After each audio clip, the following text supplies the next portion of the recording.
ഞാൻ പലപ്പോഴും പറഞ്ഞിട്ടുണ്ട് ജോർജ് കുട്ടി ആരാണെന്ന് എനിക്കറിയില്ല.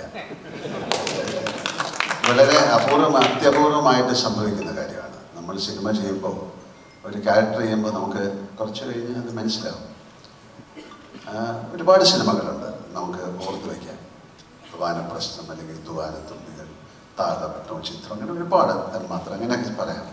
പക്ഷേ ഈ ജോർജ് കുട്ടി നമ്മൾ തുടങ്ങിയപ്പോൾ മുതൽ അതിൻ്റെ 1, 2, 3 അയാൾ ആരാണെന്ന് ഒരു ആക്ടറായി എനിക്ക് മനസ്സിലാകുന്നില്ല. അയാൾ എൻ്റെ കയ്യിൽ നിന്നൊക്കെ പോയി. അത് തന്നെയാണ് ജിത്തു പറഞ്ഞത്. എന്തായാലും 13 വർഷമായിട്ട് ഈ കുടുംബവുമായിട്ട് സഞ്ചരിക്കുന്ന ഒരാളാണ് ജോർജ് കുട്ടി. അയാൾക്ക് ഒരു രഹസ്യം ഒളിപ്പിച്ച് വെക്കേണ്ടി വന്നു. അയാൾ ക്രൈമൊന്നും ചെയ്തിട്ടില്ല. അയാളുടെ മകൾക്ക് വേണ്ടി, അയാളുടെ ഭാര്യയ്ക്ക് വേണ്ടി, അയാളുടെ കുടുംബത്തിന് വേണ്ടിയിട്ട് അയാൾക്കൊരു സത്യം വെക്കേണ്ടി വന്നു. എന്നിട്ട് അയാൾ പറഞ്ഞു, നിങ്ങൾക്ക് ഒന്നും സംഭവിക്കില്ല, ഞാനുണ്ട്. അത് അയാളുടെ ഒരു വാക്കാണ്.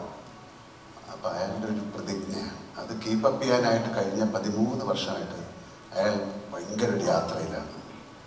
അയാൾക്ക് വയ്യാതായി. എന്താ പറയുന്നത്, ഈ സിനിമയിൽ നമ്മൾ പറയുന്നത് എനിക്ക് ഭയമാണ്. ജോർജ് കുട്ടി അങ്ങനെ ഭയമില്ലാത്ത ആളൊന്നുമില്ല. എവറി മൊമെൻറ്റ് അയാൾക്ക് പേടിയാണ്. എന്തുകൊണ്ടാണ്? അയാളെ പറ്റിയല്ല, അയാളുടെ കുടുംബത്തെ പറ്റി. അപ്പോൾ കുറച്ചുകൂടെ നമ്മൾ ഏജായി. ജോർജ് കുട്ടിക്ക് 13 വർഷങ്ങൾ കഴിഞ്ഞു. അവരുടെ കുട്ടികളൊക്കെ വലുതായി. അവരെ പല ചോദ്യങ്ങൾക്കും അയാൾ ആൻസർ ചെയ്യേണ്ടി വരും. സിനിമയിൽ അങ്ങനെ ഉണ്ട്. അയാളുടെ ഭാര്യയുടെ ചോദ്യങ്ങൾക്ക് അവരുടെ മുന്നിലൊന്നും അദ്ദേഹത്തിൽ യഥാർത്ഥ വികാരങ്ങൾ പ്രകടിപ്പിക്കാൻ പറ്റില്ല. ആ ഫാമിലിയുടെ മുമ്പിൽ മാത്രമല്ല, ആ ആൾക്കാരുടെ ആരുടെ മുമ്പിൽ എന്താണ് തൻ്റെ മനസ്സിലുള്ളതെന്ന് പ്രകടിപ്പിക്കാൻ പറ്റാത്ത ഒരാളായി മാറി ജോർജ് കുട്ടി. സിനിമയിൽ പോലും അയാൾ നേരെ ഓപ്പോസിറ്റ് റിയാക്ഷൻസാണ് ചെയ്യുന്നത്. വളരെ സന്തോഷിക്കേണ്ട സമയത്ത് അയാൾ മനസ്സിൽ സങ്കടപ്പെടുന്നതായിരിക്കും, പക്ഷെ സങ്കടപ്പെടുന്ന കാണിക്കാതെ സന്തോഷത്തോടെ ഇരിക്കുന്നത്. അപ്പം അത്രയും ഒരു കോംപ്ലക്സിറ്റി ഉള്ള ആളാണ്.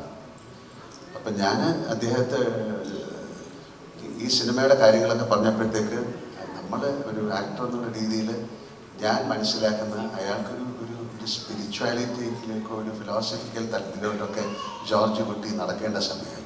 കാര്യം ഗിൽറ്റ് എന്ന് പറയുന്നത് ഞാൻ പറഞ്ഞിട്ടുണ്ട്, ഇറ്റ്സ് ലൈക്ക് ഹെൽ എന്നാണ്. ഇതൊരു നരകതുല്യമാണ് ഇതും കൊണ്ട് നടക്കുക എന്ന് പറയുന്നത്. അപ്പോൾ ഇത് എവിടെയെങ്കിലും അയാൾക്ക് ഇറക്കി വെക്കണം, അതിനാരുമില്ല, അയാൾ തനിച്ചാണ്. അപ്പം അതുകൊണ്ടാണ് ഈ സിനിമയിൽ ഒരു പക്ഷേ നിങ്ങൾക്ക് കാണാം അയാൾ ചർച്ചിലൊക്കെ പോയി പ്രാർത്ഥിക്കുന്നുണ്ട്. പക്ഷെ എന്താണ് പ്രാർത്ഥിച്ചതെന്ന് എനിക്കറിയില്ല. നമ്മൾ ആ ഡയലോഗ് ആയിരിക്കും പറഞ്ഞിരിക്കുന്നത്, പക്ഷേ അയാളുടെ മനസ്സിലെന്താണ്, അല്ലെങ്കിൽ ഈ സിനിമയുടെ ഒരു ക്ലൈമാക്സ് ഉണ്ട്. ഈ സിനിമയ്ക്ക് ഒരു ക്ലൈമാക്സ് ഉണ്ട്. ആ ക്ലൈമാക്സിൽ അയാൾ പല കാര്യങ്ങളും ചെയ്തിട്ടുണ്ടാകാം. അയാൾ ചെയ്തത് എന്തിനു വേണ്ടിയാണ്, അതോ ഇനിയും അയാൾ എന്തെങ്കിലും ചെയ്യാൻ പോകുന്നുണ്ടോ?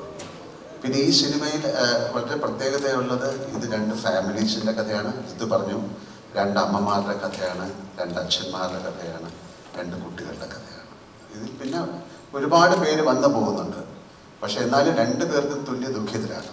അപ്പോൾ ആരാണ് ശരി, ആരാണ് തെറ്റെന്നൊന്നും പറയാൻ പറ്റുന്നില്ല. ജോർജ് കുട്ടിയും അതേ അവസ്ഥയിലാണ്, ഒരു പക്ഷേ പ്രഭാകരനും അതേ അവസ്ഥയിലാണ്. ഇതിൽ ജോർജ് കുട്ടിക്ക് ഏറ്റവും വിശ്വസിക്കാൻ പറ്റാത്ത ഒരാളാണ് പ്രഭാകരൻ.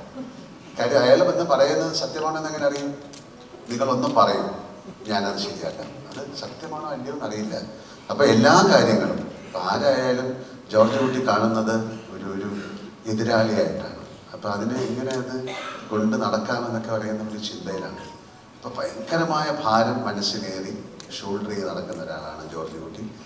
ഞാൻ പല പ്രാവശ്യം വന്നു ജോർജ് കുട്ടിയെ ഒന്ന് രക്ഷിക്കും, പക്ഷേ ഇനിയും രക്ഷപ്പെടുത്തിയിട്ടില്ല. അപ്പം യു ക്യാൻ എക്സ്പെക്ട് ദൃശ്യം 4 also sir.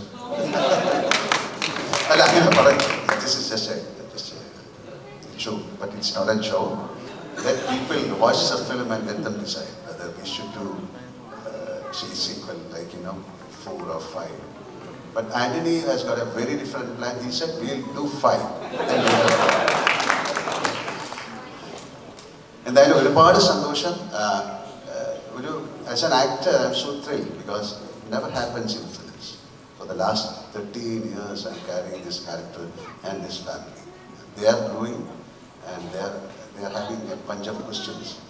George Kutti is not able to answer. അപ്പോൾ അങ്ങനെ ഈവൻ പിന്നെ ഈ പ്രേക്ഷകർക്കും അതിൽ അഭിനയിക്കുന്ന എല്ലാ ക്യാരക്ടേഴ്സിനും പ്രേക്ഷകർക്കറിയാം.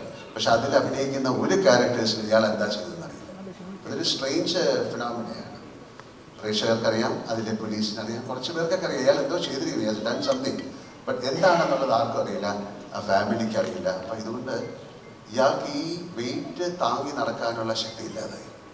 അപ്പം അതുകൊണ്ടാണ് ഈ സിനിമയിൽ പറയുന്നത്, ഇത് എനിക്ക് ഒരുപാട് എതിരാളികളുണ്ട്, എനിക്ക് ഭയമാണ്. അങ്ങനെ ഒരു സിനിമയിലെ ഹീറോ എനിക്ക് പേടിയാണെന്ന് പറയാൻ ഒരിക്കലും അങ്ങനെ ഒരു കഥാപാത്രത്തെ ഉണ്ടാക്കാൻ വളരെ പ്രയാസമാണ്. പക്ഷെ അയാൾ സത്യമാണ് പറഞ്ഞത്. നിങ്ങൾ നേരത്തെ ചോദിച്ചു ജോർജ് കുട്ടി നല്ല മനുഷ്യനാണ്. അയാൾ നല്ല മനുഷ്യനാണ്. അയാൾ നല്ല മനുഷ്യനാണെന്ന് പറഞ്ഞാൽ ഭയങ്കര സ്വാർത്ഥതയുള്ള മനുഷ്യനാണ്. എന്തിനാണ്? അയാൾക്ക് വേണ്ടിയല്ല, അയാളുടെ കുടുംബത്തോട്.